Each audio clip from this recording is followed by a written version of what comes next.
أعوذ بالله من الشيطان الرجيم. بسم الله الرحمن الرحيم. الحمد لله نحمده ونستعينه ونستغفره ونستهديه ونعوذ بالله من شرور أنفسنا ومن سيئات أعمالنا.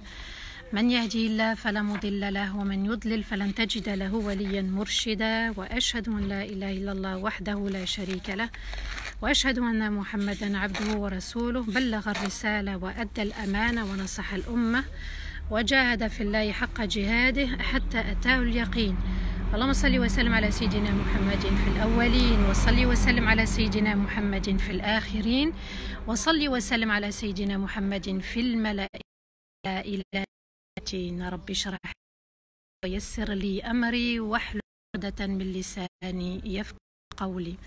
Amma ba'd, mes chers frères et mes chères sœurs, assalamu alaikum wa rahmatullahi ta'ala wa barakatuh. Désolée, voilà, donc il fait chaud, le téléphone a un petit peu chauffé. Je reprends. Alors, on va étudier ensemble, Inch'Allah, le dernier verset de Surat al-Fatiha qui est Ihdina as-sirat al-mustaqim, sirat al-ladhina an'amta alayhim. غير المغضوب عليهم ولا الضالين آمين. Allah, durant ce confinement, d'étudier cette magnifique sourate, cette magnifique lumière, Allah Azza wa Jal nous a permis de donner le meilleur de nous-mêmes durant la sourate. J'espère que cette sourate vous a permis d'avancer. Et Allah Azza wa Jal nous dit dans la dernière partie de ce verset, eh bien, de ceux dont tu as comblé de faits, et non parmi ceux dont la colère est sur eux ainsi que les égarés. Allah nous indique le chemin et le choix. Et ça, c'est très très important, puisque parmi la rahma d'Allah Azza wa Jal, c'est qu'il est doux à faire. C'est qu'Allah Azza wa Jal est excellent, et lorsqu'il pose, c'est de manière excellente, et il laisse le choix à l'être humain. Eh bien, Allah Azza wa Jal nous indique donc le chemin. Quel est le chemin qu'il faut prendre dans la vie? C'est le droit chemin. On va expliquer quel est le droit chemin, Inch'Allah, et surtout, on a médité hier ensemble quel était le droit chemin. Et Allah Azza wa Jal va détailler dans ce verset ceux qui font partie réellement du droit chemin. Donc Allah dit comment s'y prendre avec le droit chemin, et Allah Azza wa Jal nous dit comment faire, et aussi il nous montre comment il prend soin de nous sur ce droit chemin. Le croyant et le véritable croyant peut prendre le droit chemin au début. Il peut dire la ilaha illallah, il peut avancer dans sa vie. Il peut être pratiquant et à un moment donné, avec les épreuves de la vie, avec les différentes étapes aussi de la vie, avec les passages dans la vie, eh bien à un moment donné, on peut se perdre si on ne se remet pas en question. Si on ne renouvelle pas sa sincérité, que ce soit dans la relation avec les parents, que ce soit dans la relation de couple, que ce soit dans la relation avec les enfants, que ce soit dans la relation avec le voisinage, avec les frères et sœurs, avec la communauté où je vais, je dois me dire Allah voit tout, Allah sait tout et Allah entend tout. Et subhanallah, dans Surat An-Nisa, le verset 69, Allah Azza wa Jal nous dit quoi? ومن يطع الله والرسول فأولئك مع الذين أنعم الله عليهم من النبيين والصديقين والشهداء والصالحين وحسن أولئك رفيقا. Partagez le live s'il vous plaît, partagez. Allah nous dit, quiconque se conforme à la demande d'Allah et à la demande du messager seront avec ceux qu'Allah a comblés de ses bienfaits parmi les prophètes, les véridiques, les martyrs, ceux qui œuvrent sincèrement. Quelle excellente compagnie. Allah dit quoi? Que sur le droit chemin, il va falloir se conformer aux exigences d'Allah. On est libre d'appliquer ou de ne pas appliquer, d'obéir ou de désobéir, on est libre. Obéir implique des récompenses, désobéir implique des conséquences. Donc Allah nous dit, celui qui suit le droit chemin et applique mes actes obligatoires, mes obligations et mes interdits, et se conforment à la sunna de Rasulullah sallallahu alayhi wa sallam, eh bien, ils seront avec ceux qu'Allah a comblés de ses bienfaits. Avec qui? Avec les prophètes, alayhimus salatu wassalam, avec les véridiques. Le véridique, c'est quoi? C'est celui qui a dit la ilaha illallah, quand l'épreuve elle arrive, il accepte. Le véridique, c'est il est là où Allah lui a demandé d'être. Le véridique, c'est celui qui s'engage. Le véridique, c'est celui qui se conforme aux normes d'Allah, aux normes divines et non aux normes de son ego. Et il est important de se dire que dans telle situation, quand je me suis engagée, je dois être véridique. Je dois respecter les droits et les devoirs. Je dois être un modèle pour les autres. Les martyrs, qu'Allah accepte le martyr aussi de ceux qui nous ont quittés en raison de cette maladie, de ce virus, et ceux qui œuvrent sincèrement. Et ça, c'est magnifique. Parce que peut-être qu'on ne peut pas... Allah a dit au ciel, ainsi qu'à la terre, venez bon gré ou mal gré, venez volontairement ou venez de force. Et Allah ajoute,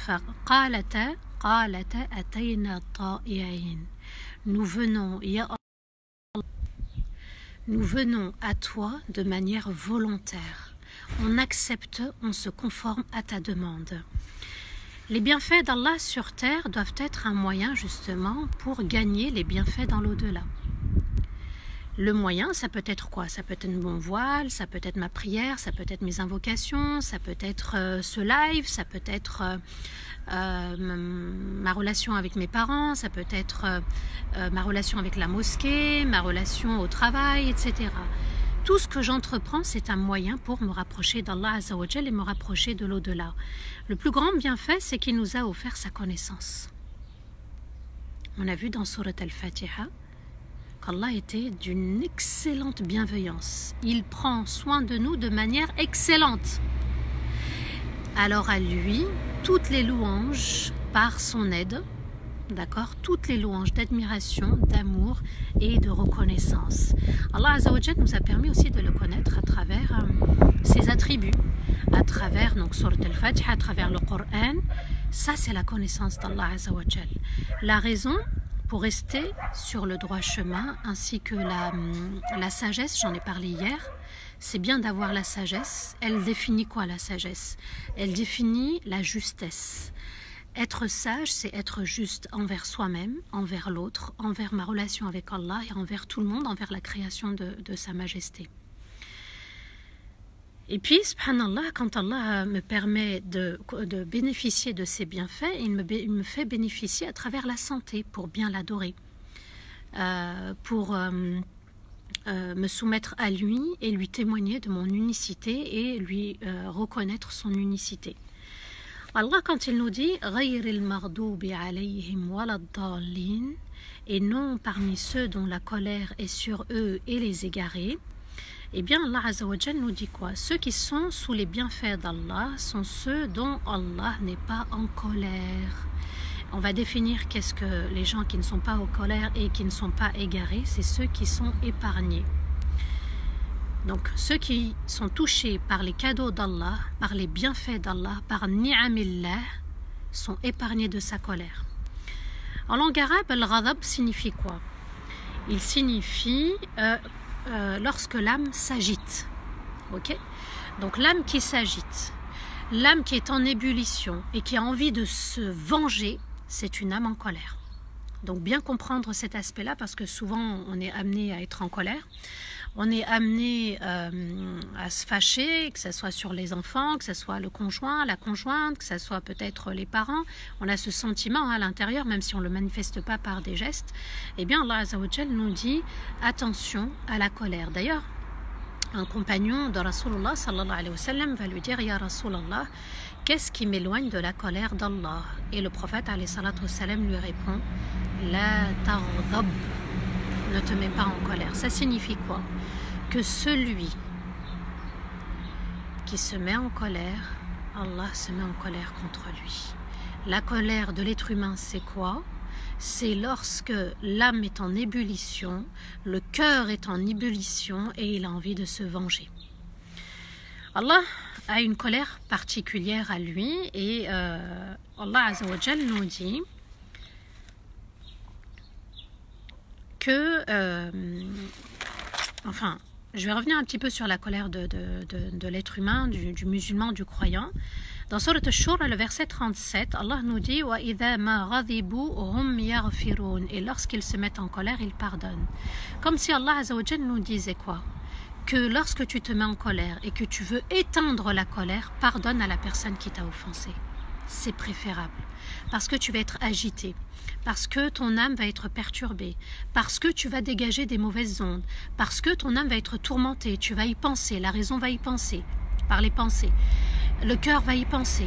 On est perturbé dans salat, on est perturbé dans notre quotidien, ça nous démange, ça nous ronge de l'intérieur. Concernant la colère d'Allah Azza wa Jal, qui est différente de la nôtre, eh bien, si ça concerne l'être d'Allah, ça signifie que c'est la volonté d'Allah, le choix d'Allah d'être en colère.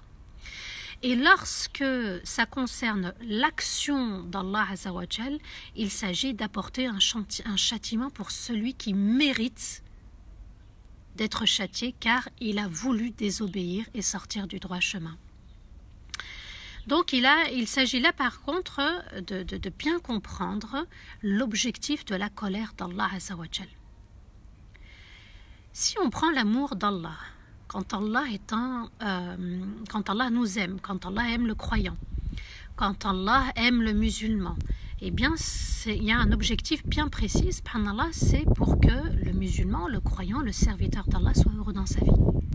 Il soit heureux sur terre et dans l'au-delà. Et ça, c'est très important de comprendre la notion de l'amour d'Allah et de la colère d'Allah.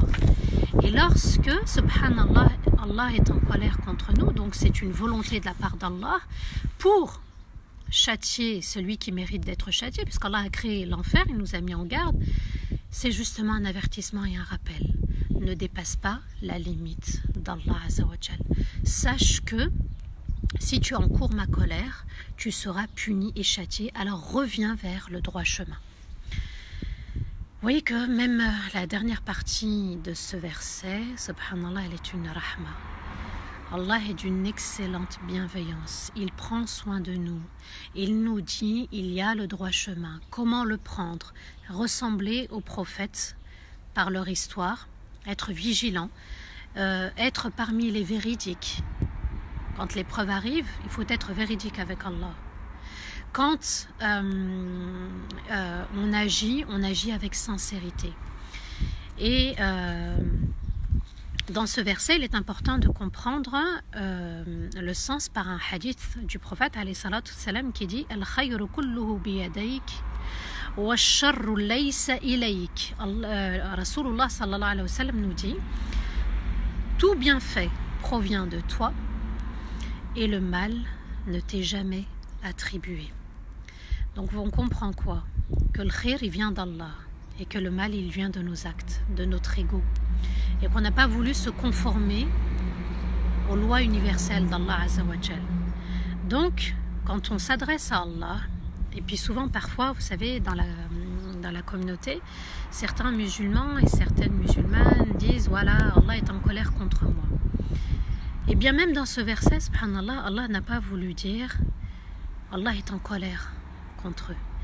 Il emploie une manière indirecte pour dire ceux dont la colère est sur eux et les égarer. Allah n'a pas mentionné son nom dans la colère. Donc on comprend quoi? Qu'Allah est une rahma, qu'Allah est miséricorde, qu'il est bienveillant, qu'il est doux, qu'il est généreux et qu'il prend vraiment soin de nous pour qu'on puisse avancer de manière sereine et avancer sous la lumière de notre Seigneur. Donc, vous voyez qu'il y a une forme de respect à Sa Majesté. On ne dit pas Allah est en colère contre un tel ou un tel, mais on dit Ghayril mardoubi alayhim, de manière indirecte. Ceux dont Allah s'est mis en colère, il y a deux catégories de personnes. Allah nous... Donc ceux qui ont reconnu la vérité et l'ont délaissé, subhanallah, on va essayer de comprendre c'est qui, parce que nous on pense que c'est le Yahoud, mais il n'y a pas que El Yahoud. Ceux qui ont choisi donc de s'éloigner d'Allah sont ceux qui se sont perdus. Donc il y a 4 catégories de personnes, ça il faut le connaître, pour bien comprendre et être juste envers les gens. Donc c'est des gens qui ne connaissent pas la vérité. Donc il y a la première catégorie qui nous dit quoi? Qui n'ont pas reçu le message des prophètes et des messagers. Ça arrive dans le monde, il y a une catégorie de personnes qui n'a pas reçu le Coran, qui n'a pas reçu la Allah Azza wa Jal nous dit وَمَا كُنَّا مُعَذِّبِينَ حَتَّى نَبْعَثَ رَسُولًا. Et nous ne pouvons pas châtier ceux qui n'ont pas reçu de messagers. C'est Allah Azza wa Jal qui le dit. Donc ce sont des personnes qui sont égarées de manière involontaire et ces personnes-là, elles n'auront aucun châtiment. Il y a des pays où il n'y a pas eu de messagers, ils ne savent pas qu'il faut adorer Allah, ils vont adorer le veau, le soleil, etc. Ça existe encore dans notre époque. Et cette catégorie de personnes, elle n'aura pas justement de châtiment. Il y a une autre catégorie, celle qui reçoit le message de manière tronquée.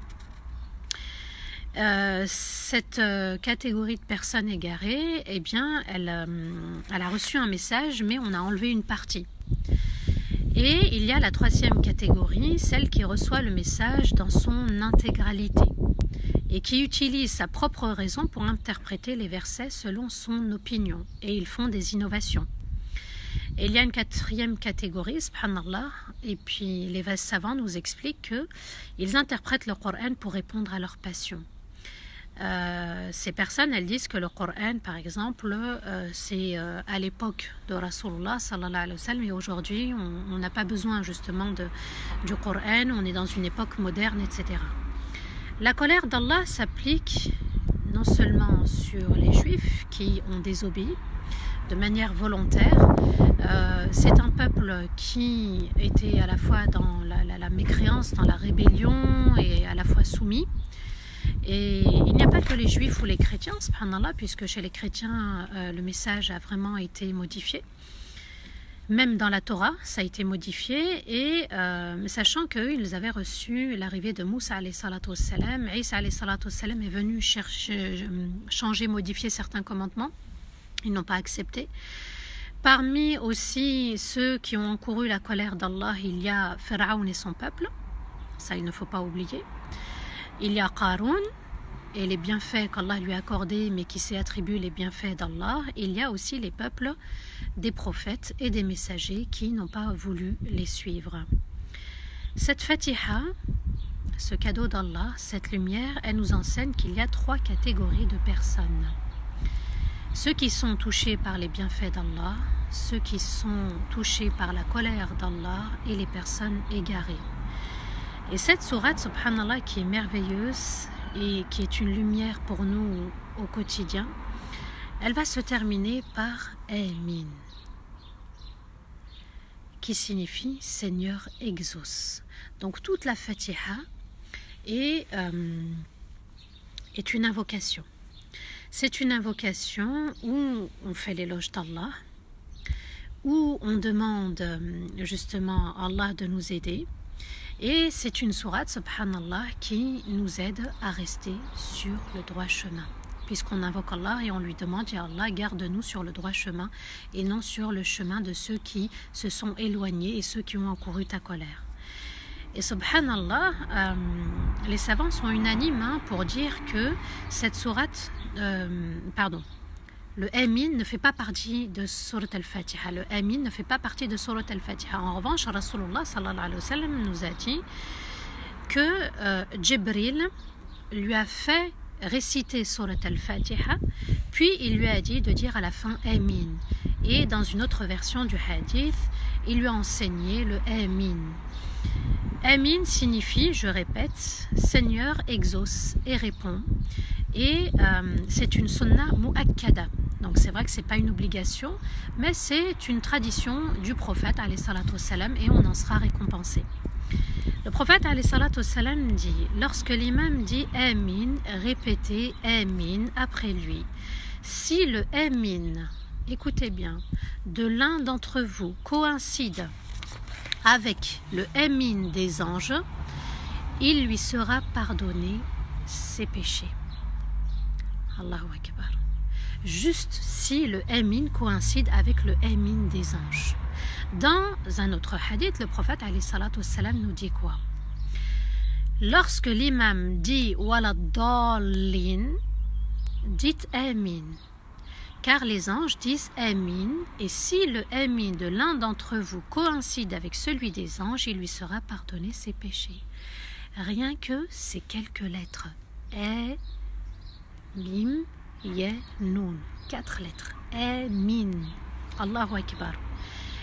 Et, subhanallah, qu'est-ce qu'on comprend? L'unité encore. Allah met sa baraka, Allah fait descendre sa bénédiction, fait descendre son pardon parce qu'il y a eu une coïncidence avec le Amin de l'imam, donc l'importance de la prière en groupe, et le Amin des anges. Ça veut dire quoi? Que quand on récite Surat al-Fatiha, il y a la présence des anges à côté de nous.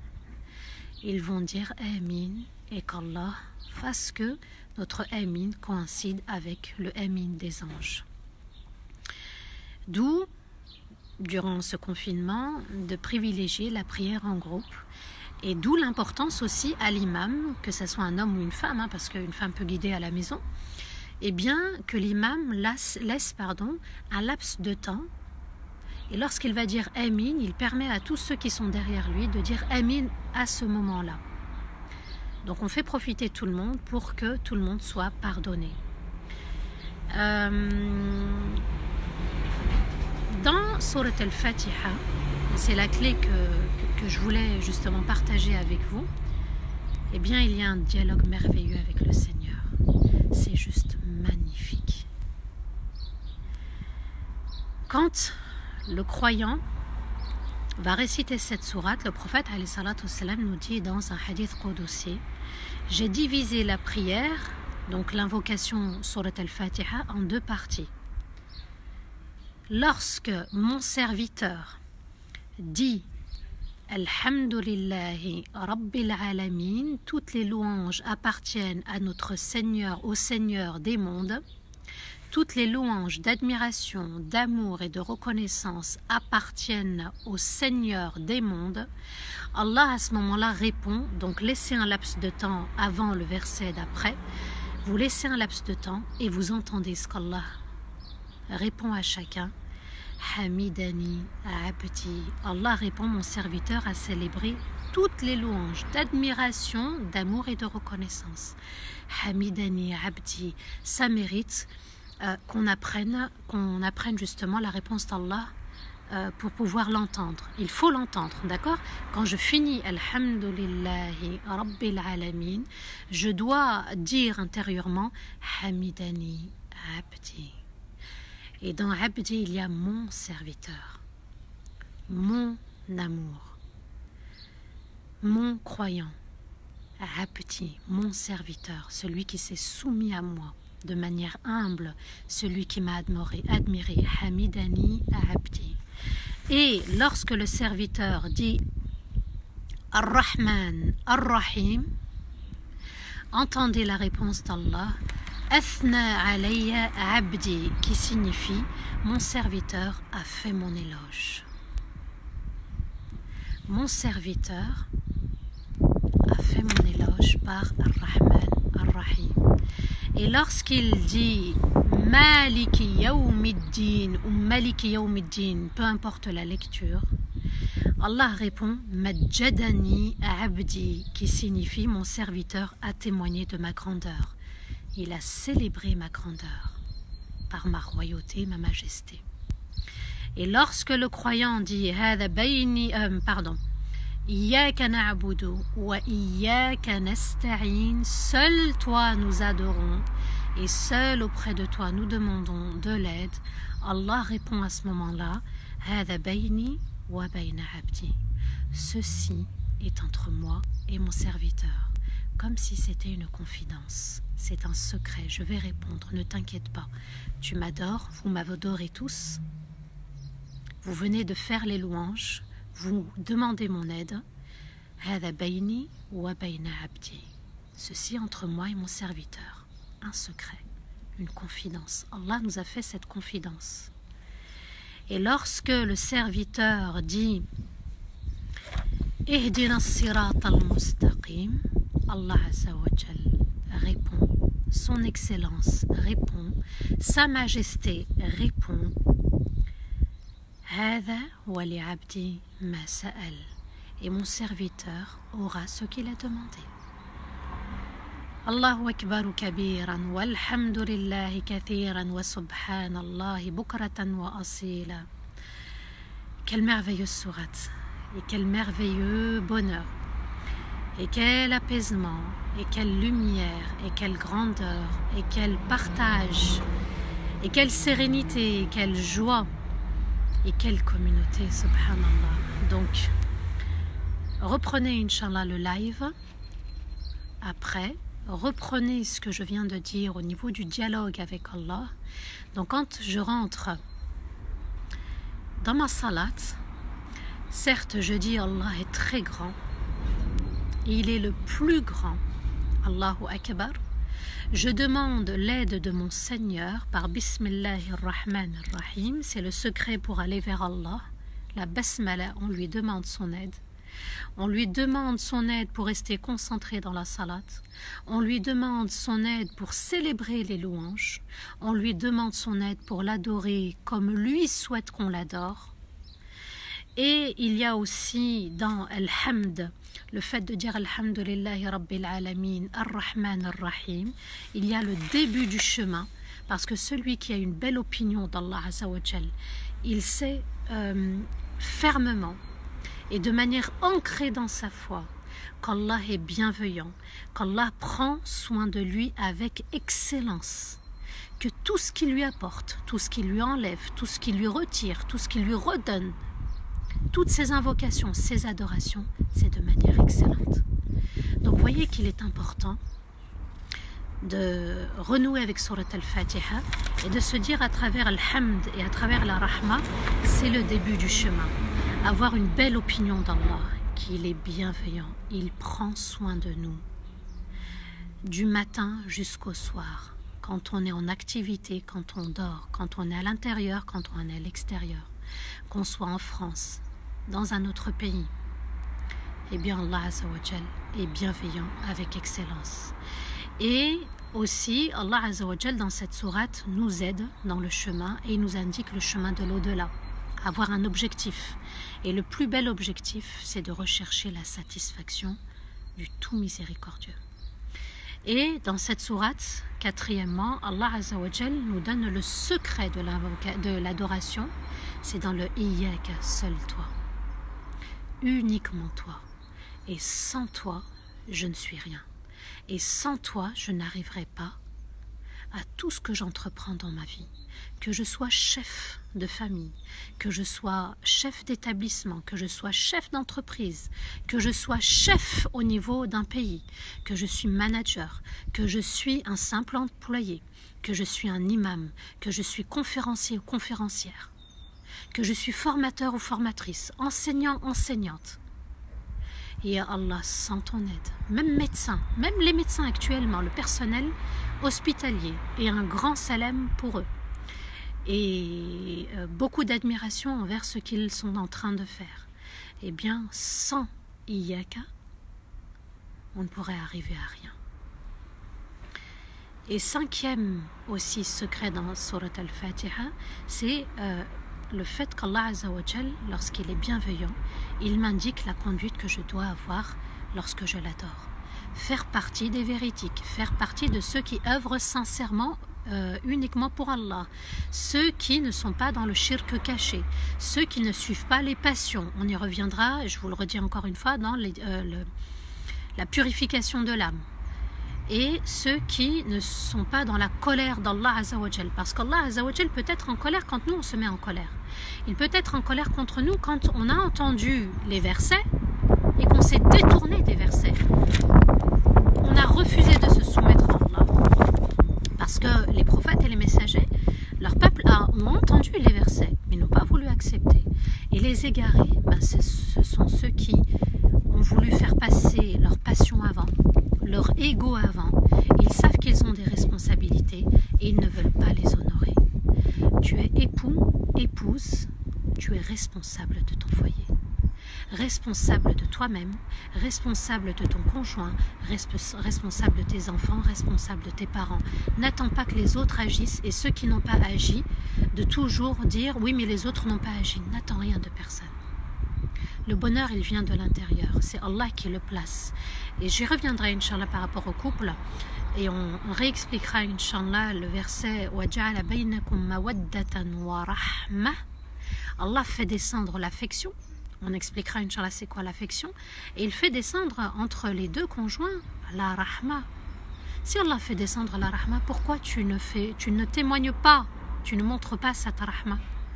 Moi, depuis ce live, j'ai beaucoup de messages concernant les couples où il n'y a pas de rahma.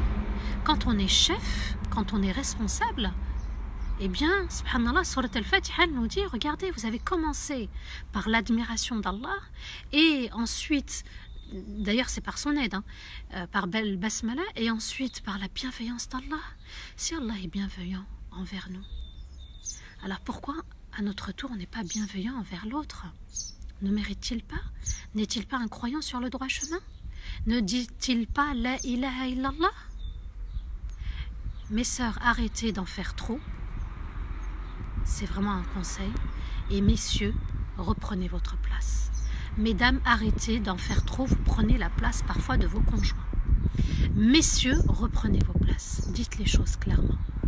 Allah dialogue avec nous dans Surat al-Fatiha. À nous aussi de dialoguer avec nos conjoints et nos conjointes. C'est bien d'exprimer ce qu'on ressent. Et puis quand on n'y arrive pas, on demande l'aide d'Allah Azza wa Jal. Allah est doux, miséricordieux. Et le prophète alayhi salatu wassalam nous dit Al-hilmu bit-tahallum. La douceur vient en faisant l'effort de donner de la douceur. Ça ne vient pas comme ça. C'est pas facile. L'excuse de dire je n'ai pas vécu, on m'en a pas donné. Le prophète alayhi salatu wassalam a été orphelin très tôt.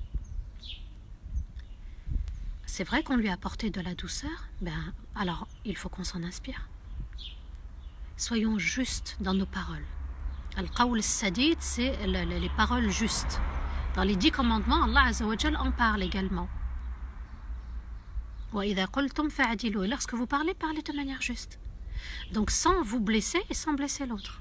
Toujours de manière juste.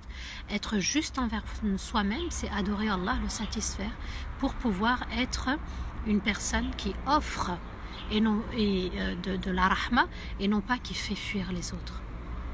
J'y reviendrai, Inch'Allah. Le pardon, c'est aussi un sujet qui est très très important. On a du mal à dépasser dans notre vie le fait que certains nous ont fait du mal.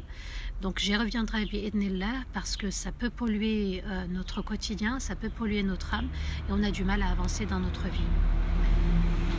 Voilà les bienfaits de Surat al-Fatiha. J'espère que je vous ai aidé à savourer cette lumière.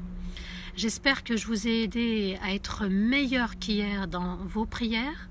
C'est un cadeau que je voulais vraiment partager. Je ne pouvais pas commencer ce confinement sans y goûter parce que c'est vraiment le secret de la journée. C'est vraiment la lumière de notre cœur. Inch'Allah, demain, et je l'ai mis sur ma story, on va étudier ensemble la prière, une lumière. On va essayer de comprendre l'importance de la salat, où en est-on dans notre prière, pour pouvoir savourer et donner le meilleur de soi-même. Allah Azza wa Jalla a fait en sorte qu'on soit confiné, et puis une pierre deux coups. On essaye d'être le meilleur, on se réforme, on reprend confiance en nous. Surat al-Fatiha, je pense qu'elle vous a aidé à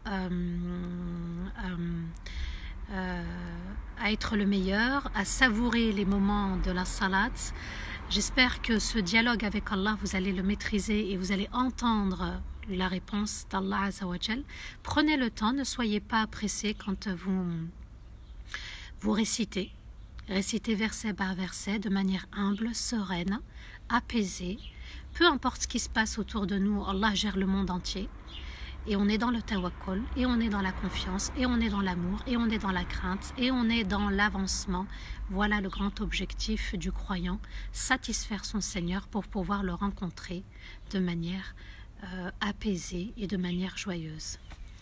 Qu'Allah soit satisfait de nous tous. C'est vraiment une pure merveille de partager ces versets avec vous. Et vous avez compris que les versets d'Allah Azza wa Jal, que le Coran était un pur bonheur.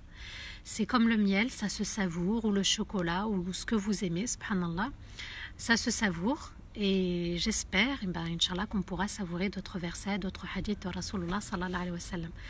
Un grand merci à vous tous, à vous toutes, qu'Allah vous protège, qu'Allah vous élève, qu'Allah vous illumine. Et j'ai passé une partie de mon temps ce matin à répondre aux messages, je n'ai pas encore fini, laissez-moi un petit peu de temps. Mais si je pouvais vous répondre d'une autre manière, c'est revenez à Surat al-Fatiha. Vous allez voir que vous allez être apaisé. وَنُنَزِّلُ مِنَ الْقُرْآنِ مَا هُوَ شِفَاءٌ وَرَحْمَةٌ لِلْمُؤْمِنِينَ. C'est un cadeau uniquement pour les croyants. Allah nous dit, et nous faisons descendre du Coran un moyen de guérison. Donc vous voyez que Surat al-Fatiha, elle vient nous soigner, nous guérir par rapport à ce qu'on vit dans le quotidien. Si on médite, et subhanallah, cette sourate, elle est merveilleuse. Et Allah Azza wa Jal nous dit Ma huwa shifa'un wa rahma. Du Coran, il y a une rahma. qu'Allah fait descendre. À nous d'aller chercher cette rahma. Personne ne va vous la donner. C'est à vous de faire l'effort. Reprenez s'il vous plaît les lives. Inch'Allah, j'espère que je pourrai les mettre sur ma chaîne YouTube. Mais bon, vous pouvez les reprendre à partir de Darifton. Darifton fait un excellent travail. Qu'Allah mette la baraka, sa bénédiction, sa rahma dans cette chaîne, machallah, qui est merveilleuse. Un grand merci à toi. Personnellement, Abdelrahman. Et qu'Allah fasse qu'on puisse encore avancer ensemble à travers ces lives. Comment revoir les premières parties? Vous allez sur Darifton, le mur de Darifton, pour récupérer tous les lives. Ils sont subhanallah, sur dans le mur de Darifton, d'accord?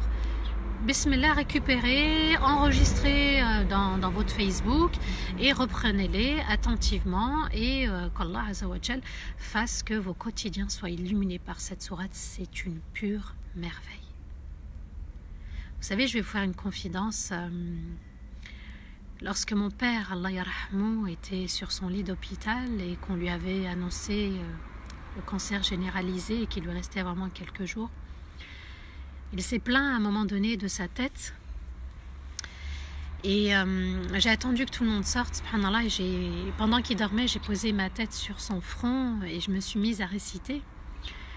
Et subhanallah, la beauté de ces versets m'ont fait pleurer. Et mon père, à un moment donné, s'est réveillé et il m'a dit « Samah, tu pleures par khushu ou tu pleures parce que ton père va partir ?»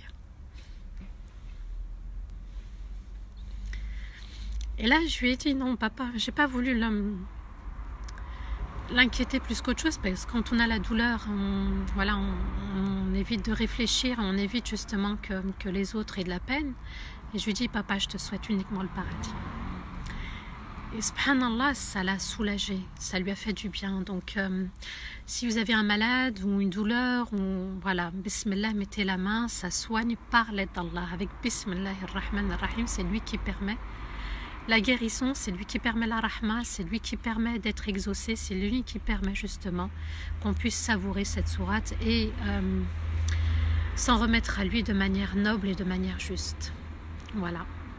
Donc, bismillah, si vous avez des questions, alhamdoulilah, je suis encore là, tout se passe bien. Excusez-moi pour le désagrément pour tout à l'heure, ça fait partie du direct.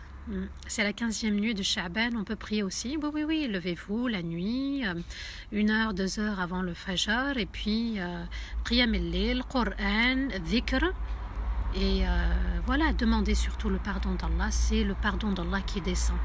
Regardez, subhanallah, comment pendant ce confinement, on a eu le cadeau de Surat al-Fatiha, de se réunir pour s'unir. de célébrer les louanges d'Allah, et Allah nous fait, dans ce confinement, il nous fait le cadeau de Sha'ban. Son pardon va descendre. Qu'Allah nous pardonne tous et toutes, pardonne à ceux qui nous sont précédés, pardonne à nos parents, pardonne à tout le monde, petit et grand, tout le monde mérite le pardon d'Allah Azza wa Jal.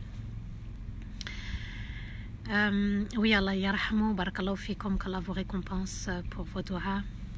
Pour le tarawih, mon mari peut la faire à la maison en ayant la main le Coran pour lire. Oui, bismillah. Le tarawih, les prières facultatives, c'est-à-dire en dehors des prières obligatoires, vous pouvez prendre le Coran, ton époux ou aussi une épouse, si une sœur, si elle a envie de lire toute seule, eh bien elle prend le Coran et on peut le lire, subhanallah, à travers le livre ou le téléphone. On fait défiler, bismillah, d'accord. Donc le tarawih se fera sûrement à la maison, Allahu a'lam, et le tarawih peut se faire à travers le livre. Votre nom pour suivre vos cours, alors c'est Samah bint Abdelazim, qu'Allah récompense ceux qui sont en train d'écrire. Mettez mon prénom et bint Abdelazim s'il vous plaît. Votre père a laissé une magnifique fille, qu'Allah te récompense à Raja. Alors, quand je parle de mon père, en fait, c'est pour une bonne raison. C'est pas pour parler de ma vie privée, loin de là. Mais c'est juste pour dire qu'on laisse un bel héritage. Et quand on laisse quelque chose de bon, quand un enfant parle merveilleusement de son parent, eh bien ça c'est la fierté de celui qui est parti. Voilà, je veux qu'en fait chacun parmi nous soit un modèle pour ses enfants. Et subhanallah, c'est vrai que mon père, mashallah, il a été merveilleux, il a excellé dans tout. En tant qu'époux, en tant que père, en tant qu'enfant par rapport à ses parents, en tant que frère dans sa famille, au travail aussi, mashallah, dans la communauté, avec les voisins, les amis. Et subhanallah, même à sa mort, il y avait énormément de monde. Et il a eu une très belle mort, subhanallah, Allah ibarak, il est parti de manière très très facile. Et pour vous dire, subhanallah, j'avais justement prévenu dans ma famille les signes quand l'âme va commencer à quitter le corps. Et j'ai une de mes sœurs qui m'a dit: dépêche-toi, papa, ses pieds ont refroidi. Et quand je suis arrivée, j'avais pas fait le tawar, subhanallah. Il est mort un lundi, et il jeûnait le lundi et le jeudi. Et je suis montée à l'hôpital, donc je suis montée prier, et quand je suis revenue, subhanallah, eh bien on dirait que c'était moi la dernière qui l'attendait, il y avait tout le monde de réuni. Et 10 minutes après, il est parti, subhanallah. Donc j'étais à son chevet, je lui ai fait faire la shahada, je lui ai fait rappeler, il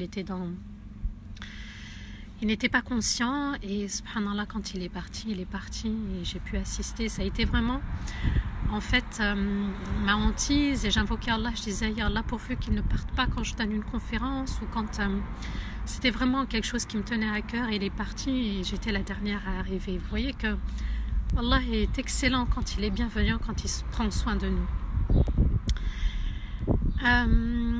Alors, ma nièce jeûne 3 jours, elle peut faire l'intention, elle peut faire alors pour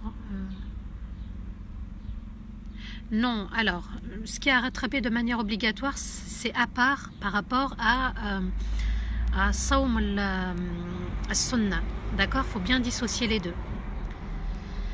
On dit que la prière du Asr, elle doit être priée à son heure. Oui, en fait, la prière du Asr, il faut vraiment être vigilant, parce que les savants disent que les 45 dernières minutes, là, il faut vraiment avoir une raison pour ne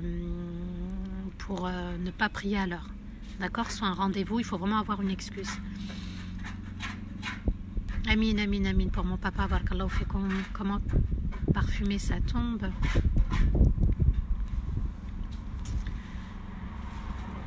Alors, ça me rappelle justement, en fait, subhanallah, c'est une anecdote encore avec mon père. Il a tellement fait le khir avec sa maman, donc vous savez, birr al-walidayn, la piété envers les parents, l'obéissance, l'aide envers les parents. Et je me souviens, subhanallah, tout le temps, quand ma grand-mère, Allah yarhamha, est devenue paralysée. Mon père s'est vraiment occupé d'elle comme une maman avec son enfant. Et je me rappelle, elle lui disait tout le temps, Allah yafawah haydak, qu'Allah fasse que tu sentes bon. Et quand je suis partie enterrer mon père, Allah yarhamou, quand je me suis recueillie à sa tombe, je suis arrivée au cimetière, subhanallah, et puis je sentais une odeur, et puis mon frère qui me montrait la tombe a commencé à sentir justement ce parfum. Il me dit, mais tu sens pas quelque chose? Je lui dis, si, c'est ça sent le musc en fait. Et subhanallah, il y avait une odeur qui s'est dégagée de sa tombe. Alors mon père, machallah, il était vraiment dans les sadaqat en secret, la bienveillance envers les parents, donc le bon comportement au final, se conformer à Allah Azza wa Jal, à ses lois, à ses interdits et accepter ses actes obligatoires. L'importance du dhikr. Alors le dhikr soulage, ça c'est très important. Le dhikr élève, le dhikr nous aide justement à être confiants avec Allah Azza wa Jal et à traverser les épreuves. Le dhikr nous aide justement à surmonter les épreuves, à sortir des épreuves. Je vis au Maroc et je suis confinée à Paris. Suis-je en voyageur ou pas? Depuis quand? Voilà, depuis quand, Sam? Écris-moi en privé, Inch'Allah. Salam, puis-je regrouper Salat al-Maghrib et Isha parce que je travaille et merci pour votre réponse. Alors, si tu sais que voilà, tu dois te lever tôt et que c'est très tard pour toi, pourtant le Maghrib et l'Isha, voilà, si tu penses que c'est trop tard et que tu es fatigué, regroupe Bismillah. Pourquoi? Parce que Rasulullah sallallahu alayhi wa sallam a regroupé Dhuhr et Asr sans raison valable et a regroupé une fois le Maghrib et l'Isha sans excuse valable. De ce fait, les savants permettent que de manière exceptionnelle, on puisse regrouper. Alors, manière exceptionnelle, on peut aussi y mettre le travail quand il s'agit de la semaine et qu'on n'a pas le choix. Mon mari n'est pas... Je peux guider ma salat tarawih avec mes enfants.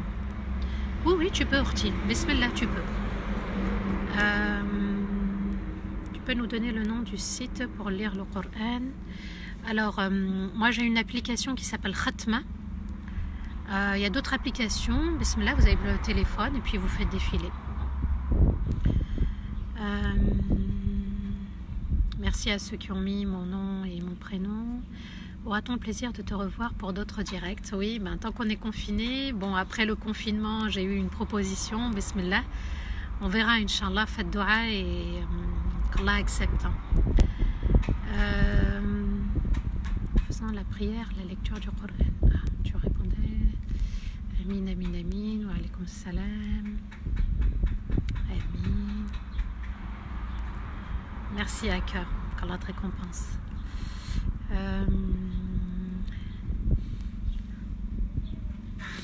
Merci pour vos messages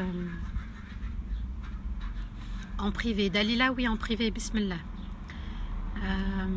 Oui, amin, amin, amin. Amin. Nanterre, mashallah, Allah yarahmou, amin. Oui, qu'Allah accueille nos pères, nos mères dans son Fardaus al-A'la. Celui qui pardonne ne pardonne pas, c'est celui qui a le cœur malade. Alors, ça peut devenir une maladie, hein. Donc je dirais pas jusqu'à... Voilà, ça peut, hein, quand on n'est pas dans l'acceptation de l'épreuve, et eh bien ça peut engendrer, Inch'Allah, on y reviendra. Amin, amin, amin, amin. Salat al-Fajr, Maghrib, Isha se fait obligatoirement à voix haute pour les femmes. Oui, on peut le faire, Orti, So, Kamil. On peut le faire, une femme à la maison peut prier à voix haute. C'est pas interdit. Allah yarham walidaykum. Amin. J'ai l'impression que tu me parles de mon père, Nora. Oui. Alhamdulillah, si nos parents sont partis en tant que bons musulmans, en tant que bons croyants. On m'a raconté que si mon enfant était en danger pendant que je faisais la prière, je devais quitter la prière. Oui, bien sûr, tu es obligé. Si on rattrape toutes les prières de la journée le soir, est-ce que c'est valable? C'est interdit normalement chez Al-Wardi. C'est interdit. Il faut que tu trouves une solution, que tu demandes à ton Seigneur de t'aider et il faut absolument que tu fasses tes prières, même si tu regroupes Dhuhr Asr. Il faut absolument, subhanallah, que tu trouves un endroit comment prier. Amin, amin, amin, amin, amin, barakallahu fikum. Comment se concentrer dans salat et augmenter sa foi? Marie, s'il te plaît, Surat al-Fatiha, ça commence par là. Faites de l'istighfar, demandez à Allah Azza wa Jal dans votre soujoud de vous aider à devenir meilleur et à vous concentrer. Comment l'être humain est mené à dire des choses et faire le contraire par l'action? Le cœur est sûrement malade. Et oui, chérifi, Nora, quand on ne se remet pas en question, Allah Azza wa Jal nous dit Lima taquluna ma la taf'alun. Pourquoi vous faites ce que vous ne dites pas? Vous faites le contraire de ce que vous dites, en d'autres termes. Kabura maqtan 'inda Allahi an taqulu ma la taf'alun. C'est quelque chose de grave de dire et de ne pas faire ce qu'on dit. Et oui, c'est une maladie du cœur. D'ailleurs, subhanallah, c'est pour ça qu'il faut se réformer par Surat al-Fatiha, de savourer ses enseignements et de se remettre en question à chaque fois. Quelle est l'intention que j'ai mis dans tel acte, dans telle parole, dans tel geste?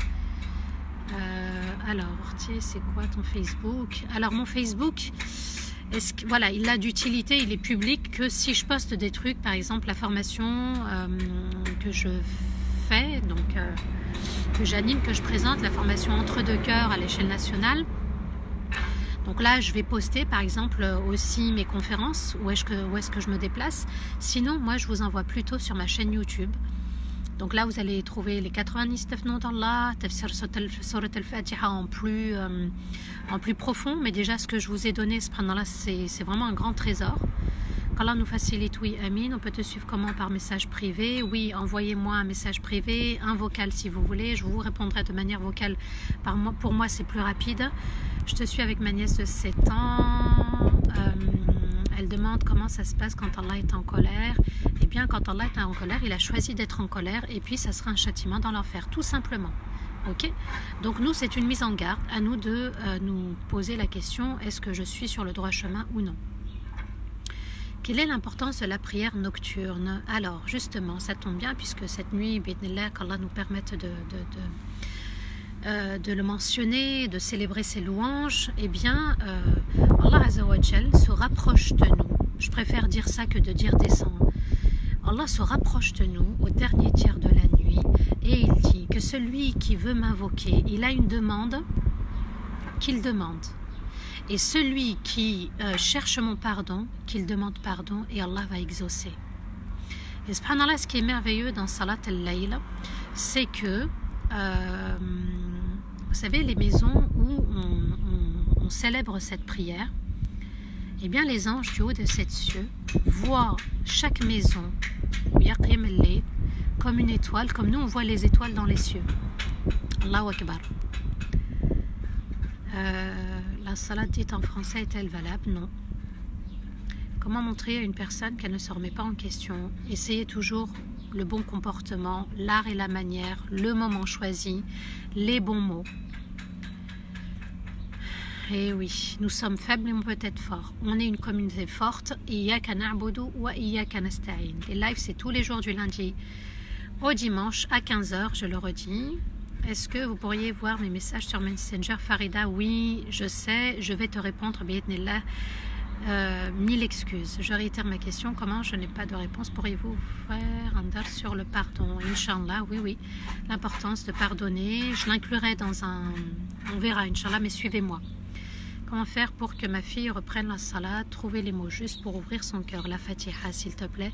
Explique-lui la Fatiha. Je vous ai dit, par exemple, prenez une recette, un gâteau, et puis dites, voilà, Bismillahirrahmanirrahim, enseignez des choses. Commencez par Alhamdulillahi Rabbil Alamin et enseignez ce que je vous ai appris.